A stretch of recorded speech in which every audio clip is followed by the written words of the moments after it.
Continue with chapter number 10, trial balance. In this video we are going to discuss another topic of this chapter, that is treatment of cost of goods sold or adjusted purchases. Cost of goods sold को हम short में COGS भी बोलते हैं. So let us start किस topic में क्या आता है या इसका क्या मतलब है. The term cost of goods sold in short indicate opening stock plus purchases minus closing stock.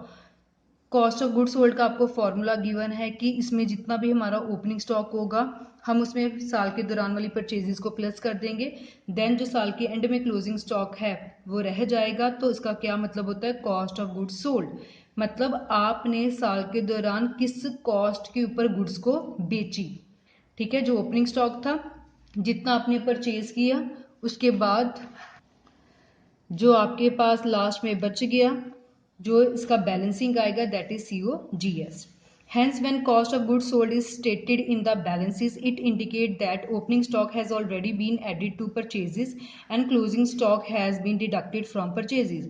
जब भी आपको किसी क्वेश्चन में COGS कहा जाएगा तो उसका यही मतलब होगा कि ओपनिंग स्टॉक में परचेजेस ऑलरेडी इंक्लूडेड है और परचेजेस में से जो हमने क्लोजिंग स्टॉक है वो हमने माइनस किया हुआ है.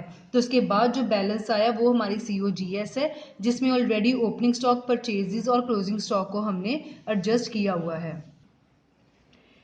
It is called adjusted purchases. उसको आप COGS भी बोल सकते हैं, also called adjusted purchases. In such a case opening stock will not be appear in the trial balance. अगर आपको क्वेश्चन में COGS गिवन है तो आपको जो है ओपनिंग स्टॉक के बारे में ट्रायल बैलेंस में कुछ भी नहीं कहा जाएगा.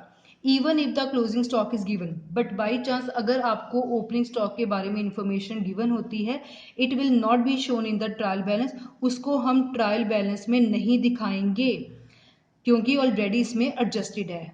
But the closing stock will appear in the trial balance because it has been adjusted with purchases. but closing stock को हम trial balance में दिखाएंगे क्योंकि सिर्फ ओपनिंग स्टॉक एडजस्ट हुआ है, क्लोजिंग स्टॉक एडजस्ट नहीं हुआ.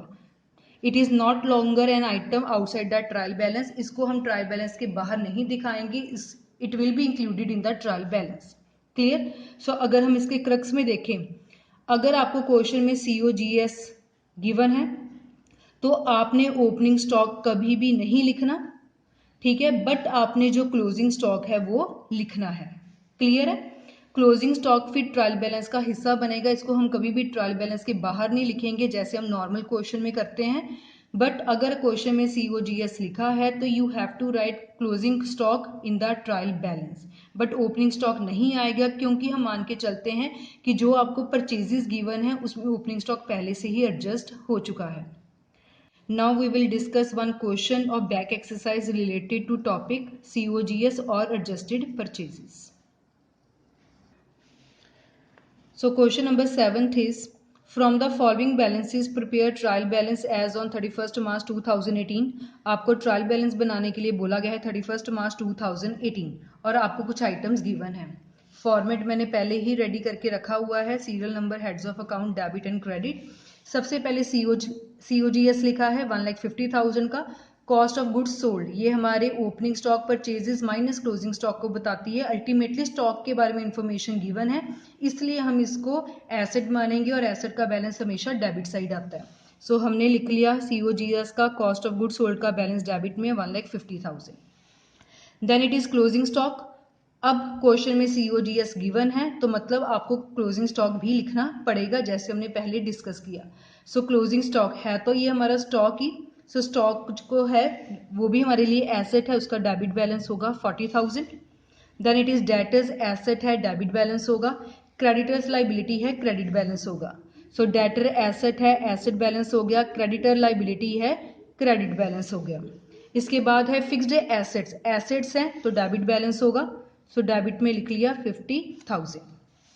Then it is opening stock. अभी हमने पढ़ा कि अगर क्वेश्चन में आपको COGS गिवन होता है तो हम क्लोजिंग स्टॉक को लिखते हैं बट ओपनिंग स्टॉक को नहीं लिखते क्योंकि हम ये मान के चलते हैं ये ऑलरेडी इसमें एडजस्ट हो चुका है, क्योंकि इसमें हम ओपनिंग स्टॉक प्लस परचेजेस को काउंट कर लेते हैं.